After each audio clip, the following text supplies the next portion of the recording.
सांगतील त्या कर्म सांगितलेल्या नियोजनाचं पालन करा। तर असं मामांनी संपूर्ण जगाचा संसार आपल्या खांद्यावर घेतला। आम्ही जरी पूजा करतोय, मेंढके बंधू मडके बंधू जरी या ठिकाणी सेवा करतात, ते मालक नाहीत, ते मामांनी सांगितलंय आपण स्वतः हवे दास। त्यावेळेस पांडुरंग होतोय त्याच्यासाठी का अशी ताकद बाळवामांची।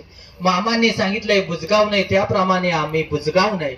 तर त्या ठिकाणी मामांनी जगाचा संसार आपल्या ताब्यात घेतला आणि मेंढर हाच संसार तुकोबा जनार्दन एकनाथासारखे मामा जगाच्या कल्याणासाठी आदमापुरात काट टाकून उभे आहेत। आणि या ठिकाणी ज्या ठिकाणी मंदिरे, ज्या ठिकाणी भक्ती, त्या ठिकाणी जो मला कोण हाय म्हणेल त्याला बाळवामा आहे, आणि जो मला कोण नाही म्हणेल त्याला हा बाळवामा आहे। अशीच मामांनी मेंढीला आपल्या जवळ घेतलं, हृदयात घेतलं आणि बाळवामा कर्नाटक मुलकाला सौंदतीच्या बागाला निघून गेलं। सौंदतीच्या बागाला जात असताना आपण प्रवचन करायचं म्हणलं, तुम्हाला रात्रभर सुद्धा उठून देणार नाही ही ताकद बाळवामांची। शॉर्टकट मध्ये फास्ट सांगणार, जेवढं जास्त सांगता येईल, जेवढं तुमच्या हृदयात जाईल। इथं यायचं कशासाठी? आपल्या मनाचं परिवर्तन झालं पाहिजे, देव एकरूप झाला पाहिजे। तुमचा जीव आणि भगवंताचा देव एकरूप होत नाही तोपर्यंत भगवंत तुमच्यावर कृपा करत नाही, आणि तुमचं कल्याण झालं तर इथं आल्याचं आमचं सार्थक होईल। ही ताकद बाळवामांची, ताकद बाळवामांची। तर कर्नाटक मुलकाला सौंदती भागाला बाळवामाची मेंढर गेल्यानंतर काय झालं, तर त्या ठिकाणी मामांनी संसार आपला खांद्यावर घेतला आणि रेणुकाच्या मंदिरात जात असताना तिथली माणसं त्या रेणुका मातेला, लक्ष्मी मातेला, यल्लमा देवीला कोंबड्या बकऱ्याचा निवद करत होता। तर मामांच्या आरतीमध्ये वाक्य, शाकाहारी तंबू याची घर, मेंढ्या पालनी प्रीती अपार, मुक्या प्राण्यांवर जीव लागला, आदमापूर आळंदी वारी दिंडी सोहळा या ठिकाणी येत असताना भजन भक्तिभावे केले पालन, नियमांचे केले जोपासन, त्या मेडके बंधूंच्या सेवेला आला धावून आणि या ठिकाणी त्यांची भक्ती बाळवामांनी घेतली पाहून ही ताकद बाळवामांची। तर आळंदीतनं दिंडी येत असताना या ठिकाणी स्थान कसं काय निर्माण झालं, भजन भक्तिभाव चालत असताना आळंदीतनं या ठिकाणी सातारा हायवेवर लिमखंडित या ठिकाणी लिम फाट्याजवळ असणार गौरी शंकर कॉलेजच्या समोर या ठिकाणी कुत्र्याची समाधी कशी काय झाली। दिंडी वाजत गाजत येत होती, भजन भक्तिभावाने पालन करत होते, सर्वत्र शांतता होती। अचानक त्या ठिकाणी दिंडी येत असताना मुक्या प्राण्यांना जीव लावणारा असा असणारा भगवंताचा देव, ज्या वेळेस भगवंतानी आदमापुरात समाधी घेतली त्यावेळेस मामांच्या जवळ अशी कुत्री होती, मल्ल्या वाघ्या भीमा नावाचं कुत्र, मारुती नावाचं गाडं होतं। कुत्र्याला सांगितलं आज माणसं मेंढर राखायला नाही म्हणतात, तर कुत्र्याला गाढवाने मामांनी आज्ञा केली। का आज्ञा केली? रांडच्यानं ही भक्त मंडळी माझी सेवा करण्यासाठी नाही म्हणतात, तर काय करा? मामांनी काय केलं, आदमापूरच्या दगडगोट्यांना तिथल्या असणाऱ्या भक्तांना सांगून बघितलं।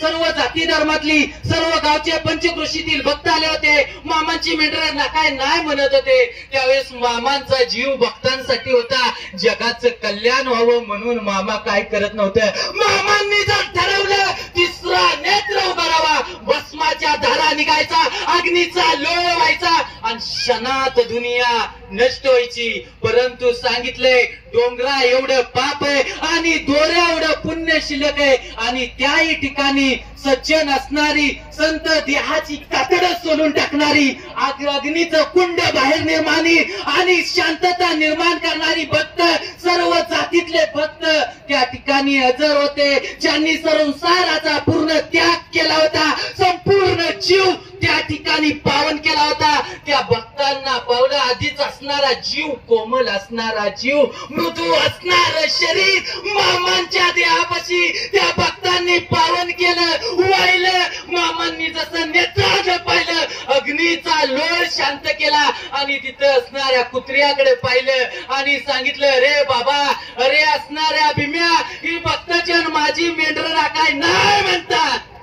काय केलं हो माझ्या मामांनी, काय केलं? मामांनी असं केलं, मामांनी तिसरा नेत्र सोडला, क्षणभर त्या कुत्र्याकडे पाहिलं आणि कुत्र्याला आज्ञा दिली, गाढवाला आज्ञा केली, माझी बकरी राखून आणासा, माझी बकरी राखून आणासा। ही माणसं मला नाव ठेवतात अज्ञानी, परंतु आईचा जसं जीव लेकरावर असतो, आईचा जीव लेकरावर असतो, त्याप्रमाणे वासराचा जीव त्या ठिकाणी गायीवर असतो. तसं मामांनी सांगितलं, मामांचा जीव हृदय असं कोमल पाझरलं, विझरलं, देह आटून गेला, गोटून गेला. जसं भक्तांकडे पाहिलं, सात्विक भक्त होती आणि तिथं मामांच्या नेत्रातून ढळा अश्रू आलं.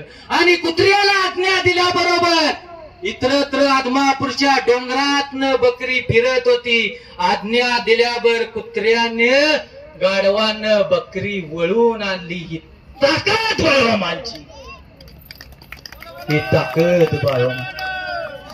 आणि असंच करत असताना ही किती वर्ष दिंडी चालू आहे? हे दुसरं वर्ष चालू आहे. तर 2 वर्षाच्या पाठीमाग आळंदी ते आदमापूर दिंडी सोळा भजन भक्तिभावे केले पालन. आणि त्या ठिकाणी एकी निर्माण झाली. दिंडी वाजत असताना, बाळोमांची मेंढ्याची सेवा करत असताना ते कुत्र होत, ती दिंडी माग आलं. आणि दिंडी माग आल्यानंतर काय झालं तर या ठिकाणी 5 मिनिटं सांगणार आहे, आपण थांबणार आहे गेलेल्या नियमानुसार. तर ते कुत्र दिंडी मागे आला आणि त्या ठिकाणी गतप्राण झाला आणि त्या भजनात विलीन झाले. बाळोमा मसी देह अर्पण केला आणि मडक्या बंधूंच्या या ठिकाणी गौरी शंकर कॉलेज समोर या ठिकाणी देह विलीन केला. आणि मडके बंधूंसाठी तसे सातारा जिल्हा या ठिकाणी येणाऱ्या हायवेवर येणाऱ्या सर्वांच्या सेवेसाठी हे स्थान निर्माण झालं. ही ताकद बाळोमांची, ही ताकद बाळोमांची. तर सांगायचं तेवढं काय, तेवढं केलं मी. इतिहास भरपूर मोठा आहे. सर्पाची कहाणी सांगणार होतो, मामांची आज्ञा ऐकली नाही, मामांचा घात केला, सर्पाला मारून टाकलं. म्हणून मामांनी सांगितलं, रांडाच्यांना जी माझी आज्ञा ऐकत नाही त्याचं सुद्धा मी ऐकत नाही. मामांनी रक्ताच्या नात्याला, स्वतःच्या भावाला मारून टाकलं. तुम्ही आम्ही कुठल्या झाडाचा पाला पाचोळा, तुम्ही आम्ही कुठल्या झाडाचा पाला पाचोळा. म्हणून काय करायचंय, 5 बोटांनी धर्म करावा, धर्माची बाजू पुढे. आणि असं करणारा देव इथपर्यंत आला आणि हे स्थान निर्माण झालं. तर इथं येणाऱ्यांनी रोज सकाळ संध्याकाळ याही ठिकाणी आरती होते. जसं आपल्या बाळोमा मंदिर बेलमाची आरती होते, आदमापुरात आरती होते, आरडगावात होते, इतरत्र व्याळी, कुंभारवाडी इथं असणाऱ्या ज्या ठिकाणी मंदिर आहे त्या ठिकाणी आरती होते. त्याच पद्धतीने या ठिकाणी आरती होते. सर्वांनी एकी निर्माण करायचंय. भगवंतांना आपल्याला दास सांगितलंय, फक्त आपलं कर्म काय, सेवा करायचं काम आपले, परिणामाची चिंता करू नकोस. त्याला सहनशक्ती देणारा, त्याच्यावर कृपेचा वर्षाव करणारा मामांनी सांगितलंय, तू बुजगाव म्हणून उभं राहा. त्याप्रमाणे भगवंत हे सांगायचंच म्हणलं तर मामांच्या पाठीमाग 7 पुड्याचा भुजंग आला होता. मामांनी काय सांगितलं होतं, 3 दिवस दूध पाजायचं. ती कथा लय भरपूर मोठी आहे, परंतु त्याच्यासाठी आपल्याला 1 तास नाही 2 तास लागणार आहे. आणि सगळ्यांना झालेली थोडी सेवा जेवढी भेटली, इथलं कार्य म्हणजे काय, मुक्या प्राण्यांवर जीव होता, मडके बंधूंची भक्ती होती. आळंदी ते आदमापूर दिंडी वारी पालखी सोहळा आहे. आणि या ठिकाणी गौरी शंकर कॉलेज समोर, मडके बंधू वस्ती समोर या ठिकाणी मामांचा जीव असणारा कुत्र्यांनी या ठिकाणी समाधिस्थ झाला. आणि या ठिकाणी धर्माची क्रांती झाली. आणि येणाऱ्या भक्तांच्या हातावर आणि मुखात 2 गात जावेत, ही भगवंताची येणाऱ्या भक्तांचं निवारण बाळोमा आणि जगाचं कल्याण असंच करत आहे. मेंढी माऊलीची सेवा करा. इथं आल्यानंतर इथल्या माणसांचं, पुजाऱ्यांचं, सांगितलेल्या वरिष्ठ लोकांचं ऐकत जा. तुम्हाला भगवंत पावल्याशिवाय राहणार नाही. ही ताकद बाळोमांची. तर आम्ही काय पामरे बोलावी उत्तरे, अवघी त्या विश्वंभरे घडविली. मत सारख्या पामराला या बाळोमाचं चारित्र्य खोलवर काय सांगता येणार नाही. कारण बाळोमांना ज्यावेळेस समाधी घ्यायची होती त्यावेळेस मामांच्या कळपामध्ये डॉक्टर गरड होते आणि प्रसिद्ध लेखक मुंबईवरून शंकरराव किल्लेदार आले होते.